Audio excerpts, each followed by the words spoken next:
Hey there, folks, and welcome to another Factorio Reddit Weekly. I'm Exterminator, and I'm happy to be back doing another one of these. As always, we're looking at the top posts for the previous week here on the Factorio subreddit.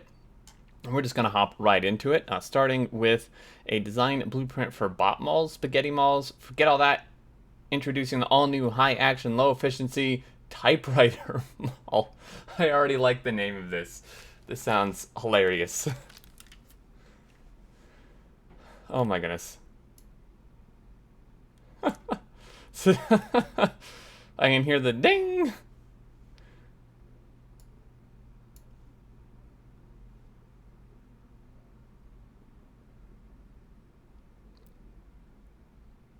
This is actually it's literally just unloading one item. Oh my goodness. Oh boy. I must see more of your base. Sneak peek for now. Why? I don't know why we're downloading. Wait, was that really gonna make me download stuff? Okay. Got sick of diagnosing which resources were slowing down the system, so I made this dashboard. Oh, this is cool. I don't really understand the inner workings, but this is really neat. So, let's actually go to the comments of this. Let me see if there's a description. So how does this work? So I have these stations we can contact my bus belts, multiply by 100, and then divide by the max number of items on those belts, 8 for each belt. This gives a 0 to 100 for each item. Display has 2 rows of deciders and a single decider to filter the correct item. The decider filters are correct. Okay, so yeah, this, I would assume if there's red, this means it's like not doing so good. So these are doing decent, and then these are doing pretty well. It's interesting how they have the assemblers too, like the type of thing to match the item. Overall pretty cool. It is kind of a nice way of seeing it, I guess, without using like bottleneck or something. We should all appreciate Factorio for what it is. So I've actually read this already, but it is a really good post. So they go on to say, I play a lot of different games, all the way from sports to simulations and RPGs. I like them all, different times, different games. I have a 1-year-old, so during the last year, I've not had brain capacity or time to play Factorio. Instead, I've played FIFA, NBA 2K, or similar. Problem is, this gets expensive. I can afford microtransactions, so I spend a lot of money on microtransactions. But does this give me pleasure? I'm not sure. Probably not. I've now returned to Factorio, and guess what? This gives me endlessly more satisfaction, and I haven't paid a dime since my initial purchase of the game. It made me realize what we have. A game that is not predatory against players, which seems to be getting harder and harder to find, honestly. A game where the gameplay is in focus, a game with actual replayability, which is huge. A community that appreciates the game and input from others, a community that shares passion and love for the game. TLDR, Factorian developers, we appreciate you. So, this is really true, because there's so many games now are doing microtransactions. I think it's mostly AAA games. I mean, some indie games do it as well.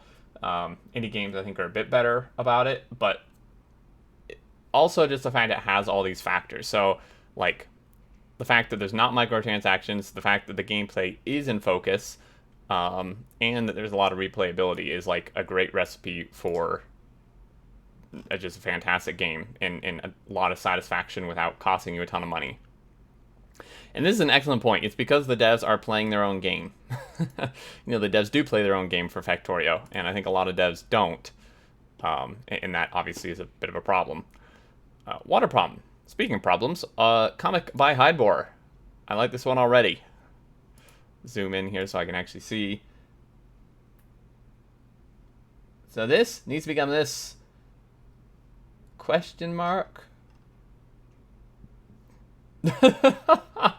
Falling in. Oh my goodness. This is so funny. The little crack right here. We can see it happening. Not good, folks. I love this. I like to imagine all the water puddles are actually links to vast subterranean water wells. That actually is pretty cool. Hybor actually says, technically that can be very dangerous in real life since the ground might collapse due to the underground water being depleted, but if somehow the ground is sturdy enough, it might not be an issue, at least for a while. Imagine a model where water is also a finite resource and excess extraction, including oil, causes sinkholes nearby. There's a good mod where water is finite, water is a resource. Yep. So there's a mod. I feel like there's maybe one more mod like that too. Shades of armor strength. Oh my gosh, so many bodies. I do this the other way around. Lasers in front of normal turrets because laser turrets have longer range. Earlier I did like you, but had larger spitters stand outside the range of turrets and shoot the walls without a problem. Yeah, this can be a problem. And then the flamethrowers deal with small fry, lasers deal with majority of the rest, guns ensure nothing survives. Yes, this is a very good way of doing it. Personally, I mean, honestly, I find flamethrowers to almost just be enough by themselves. Flamethrowers, I've said this many times before, flamethrowers are insane. Like, they are ridiculously powerful. But, like, I have found that just using flamethrowers by themselves is almost sufficient. Usually I'll throw in a little, like a few lasers, maybe like half this many lasers, or maybe this many if we get in waves this big. But the flamethrowers, if you get quite a few flammable upgrades, they just melt everything. Like even behemoths, it's ridiculous. I try so hard not make spaghetti, and every time I fail. Oh dear, this rail. This is like spaghetti if you take the noodles and like lay them out across your plate instead of piling them in a pile. Like, this is spread out spaghetti. It's still spaghetti, but it's spread out. You know, not like just piling everything in one little corner of your plate. This rail, on the other hand, though, oh my goodness. That'd be a wild ride. Yeah, I used to make spaghetti, but now all I can seem to make is lasagna. I'm gonna live by this. Mine looks like an all-you-can-eat buffet of spaghetti and lasagna. Oh my goodness. You got mad that I didn't have alt on? Happy now? Oh dear. We were afraid you'd lost your way. I don't think I've ever seen direct-to-inserter mining. Neither have I. Actually, that's kind of interesting. Yeah, I can't say that I've ever seen that before. It's handy. Early game. Usually I just do direct. You could just do direct into furnace, though. I think I overestimated just how many nukes I can use. 4 minutes seemed reasonable at the time.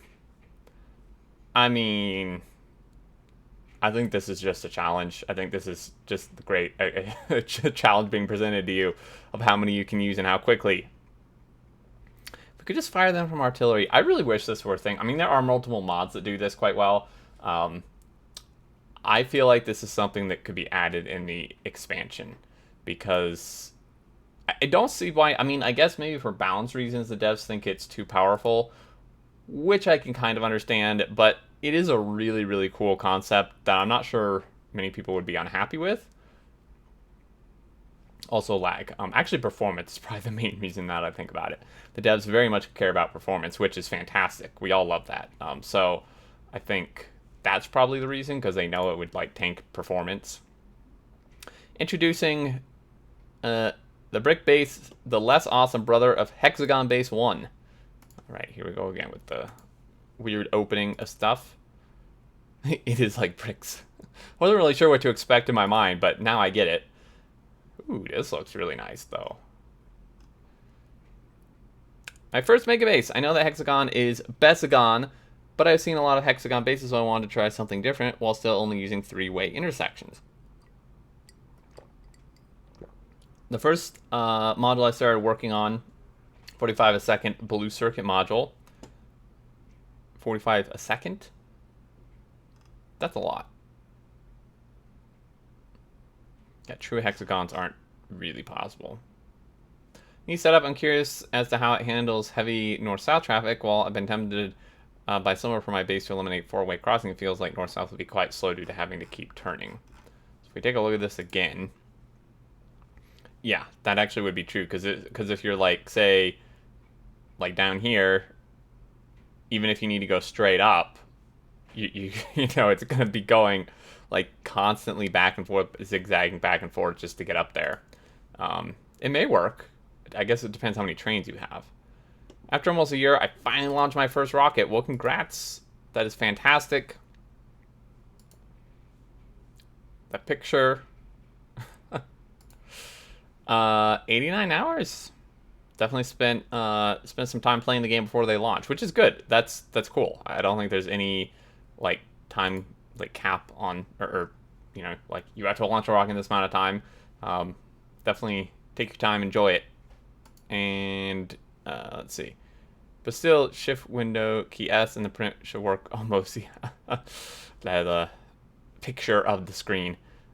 Some belt and universal balancer designs I made. Nice. So this is basically a four-way balancer, except not. I mean, it is, but it's like missing the two splitters on the end.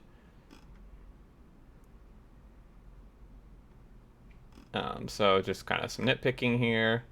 Overall, pretty cool. Tileable nuclear power plant, 640 megawatts. Ooh, nice. I'd like a closer view at this if possible. Can't. Still a little blurry, but oh boy. So one issue I see with this is a lot of extra pipes. Like, because there's all these pipes going here, whereas if you just, now, I know it is maybe not as clean-ish or difficult, and the ratio isn't as nice, but if you just do turbines directly into the heat exchangers, you're eliminating all this extra pipe, and this is a lot. I bet you would, I would bet you this is probably at least close to 1,000 pipe, which does make a difference, especially if you're tiling this like 10 times, you know. Is that a trick to combine the steam just before it enters the turbine line? And yeah, this is another point. You may hit pipe throughput there. At my reservations as well, there's a near zero chance that steam is making it that far with 0 pumps. I'm running 3 pumps just to get steam through a 12 exchanger 20 turbine line. Quick calculations, 1680 steam a second per turbine line. It would seem the exchanger lines will not bottleneck 840. It's on link, but I'm sure that the TP point will actually do... okay, so it maybe should work. My thoughts after 100 hours in Factorio.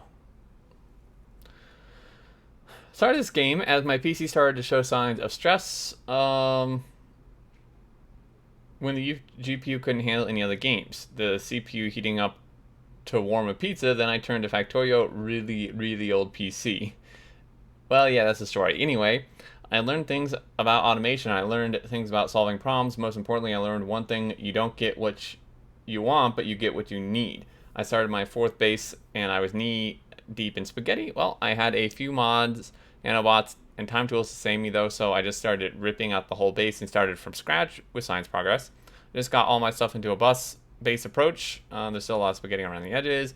Many things. I don't want to sound like an idiot, but here we go. So number 1, don't give up until you know you are getting somewhere. Have a list of things to do. Make regions, blocks for things in your mind and in your base. It's impossible to think clearly after 10 hours Factorio. Yeah, you basically only start thinking in belts and inserters. Belts end up visiting your dreams. Trains are hard, and I'm starting to like them. Let's learn how to play my life better. 6,000 IQ tip. Name your saves what you're doing. Instead of saving the game as main world when you get off for the night, save it as reduce melters and make blue chips. This is a very smart idea. I should implement this. Starting to sound an awful lot like commit messages. I mean, it seems appropriate, right? Trains are hard and I'm starting to like them. Yes, this is the way. Can confirm that is normal to dream with belts. There were some good lessons in there, though, and it seems like they're enjoying themselves, which is awesome. Come visit Museum of Arrival, access by train, the blue line, parking spots available. Buffet serves fish. Oh my goodness.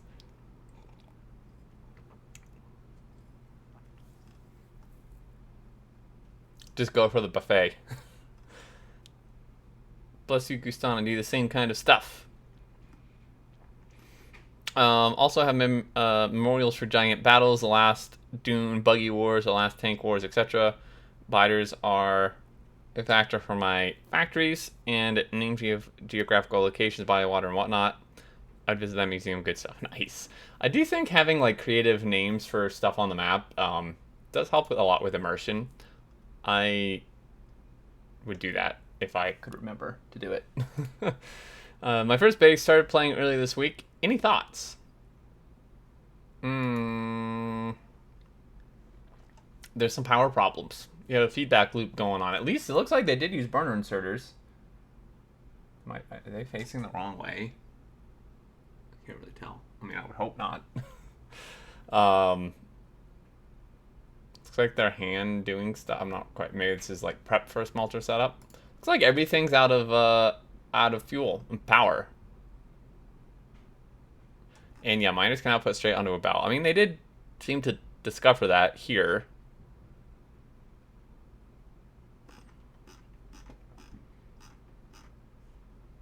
Pretty good though, for a start. So long, and thanks for all the fish by me. Ooh. I like it. I like that you can kind of see inside here and then see the engineer sitting in the top. Inspired by my last SpaceX attempt, the first rocket launched to novice orbit. That's pretty sweet. I really love the fan art drawings. Can't wait to find out what the fish is all about.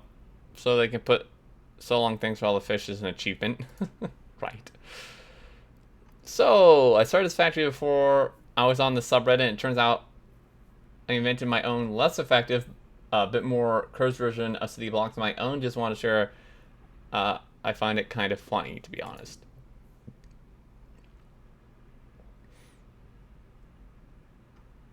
Yeah, I can see the cursed version of it, part of it. If it works, it works, though I do recommend not using roundabouts as your junction, kills throughput. I think kill throughput is everything else I've done. The roundabouts are fine. Oh man, that's funny. Overall, seems pretty good though. Any feedback on my tilted junction? I mean, that looks pretty nice. That looks pretty cool, actually. So we have... I mean, it's kind of interesting. All their lines are like diagonal because they don't have like direct north-south lines or really any cardinal directional lines. It's like obviously the pass through here, but make it more compact by putting an S-bend on the straight pass. Oh, that's a good point. And here's a better signals by awesome.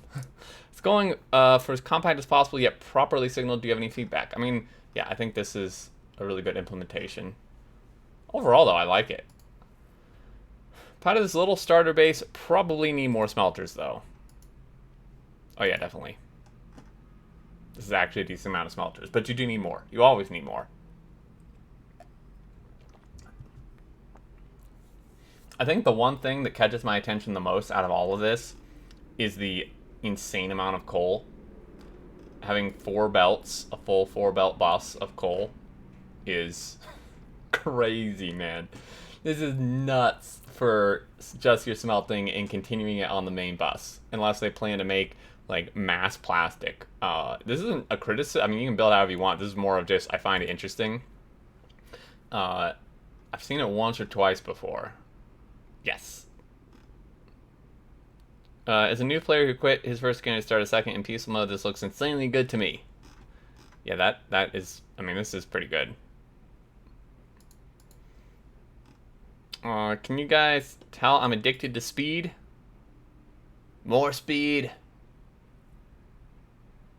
This is like a Colonel Will build. Speed everything to make speed modules. Could have added 6 more speed beacons around your speed module assembler. This is very true. Yeah, you can 12 beacon it.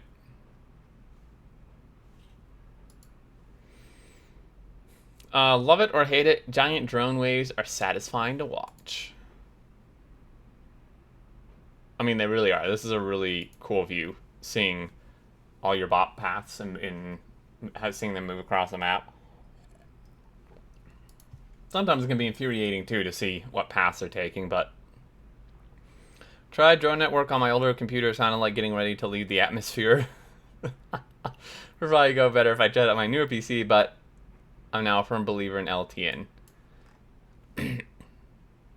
Oh, that was their mouse. I was like, what the hell is this robot moving so fast across the screen? That was their mouse. But, yeah, this is a really cool view to watch that. Space exploration. Anybody know any good exterminators? Me. It's in my name. Although this might be a little much. That's a lot. That's like definitely more than a vanilla Death World, I think, could possibly get. Like, this is ridiculous. This is like trees, but biters. Holy moly. Better start ramping up that new production from the orbit until only class is left. Orbit and a deadly bioweapon and commit 2 war crimes at once. I like that second option. Anyone else feel like blue science is the skill check of the game? Yeah, I'd say so. Or oil, which is a precursor to blue science. Every time I start a new save, I feel like the blue science spaghetti is always what makes me lose interest. I just hunker down on my current file and blast out a decent production line for it, and it feels almost better than launching my first rocket. I guess because by that point, I always need to invest in rails and stuff, and if I didn't plan properly, then I start to feel the repercussions of that stage. So they say, for me, the big hurdle was always oil processing. Yeah, I'd say oil and then blue science. And the rough part is that they're just one after the other, right? It's like you have to, try to get your way through oil, and then you got to conquer blue science right after that. But yeah, once you do get oil all set up, then the rest of blue science is actually really easy. Part of what makes blue science so hard is the fact you need to set up the oil. Every science pack is a skill check. Each represents a core mechanic or concept. That is true. Although I find the earlier ones just really easy. Like, obviously, as a new player, they wouldn't be, but the new ones do get quite easy once you've done them a few times. Factorio to-do list. Model production. Service outpost. Nuclear 2. Oil refinery. Steel production. Needs to go up here. Yellow science. I like the little checklists. And of course, the calculator. Gotta have the calculator. Yeah, that's some really good handwriting, man. Okay, they do list on the map screen, but yeah, otherwise I get sidetracked too easily. Noob with 70 hours starting on peaceful. Any tips? Honestly, this looks decent. This is unnecessary. Back here. The, having the steam come back, like, flow through them. It's kind of unnecessary.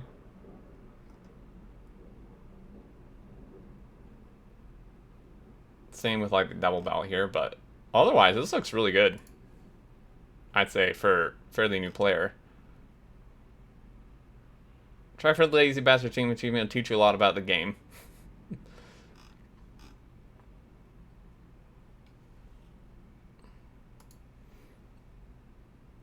My spaghetti mall for logistics related stuff. It's like, it's organized spaghetti. Things do have an organization to them, but it is still kind of spaghetti-ish. Here it is. For some reason, I don't use bots in my production, so belts, belts, and belts again. Complete opposite of me, though it looks cool. Anyway, try to keep it compact and click. Beacon, gears, engineers, and bots. See, this drives me nuts. I do not like making production hubs or malls, especially with belts. Bots I can do. Belts just drive me a little nuts, so this person definitely likes belts better than I do, or just has far more dedication to this part of the building aspect. It drives me nuts building, like, make everythings. Anyway, I think that's going to do it, folks. As always, thank you so much for watching. I really appreciate it. I hope you all enjoyed. If you did, a like is much appreciated. As always, if you're new to the channel and unsubscribed or haven't turned on notifications, feel free to keep up with all the future content. Any thoughts, I would love to hear down below, as always. And until next time, I look forward to seeing you all, and do take care.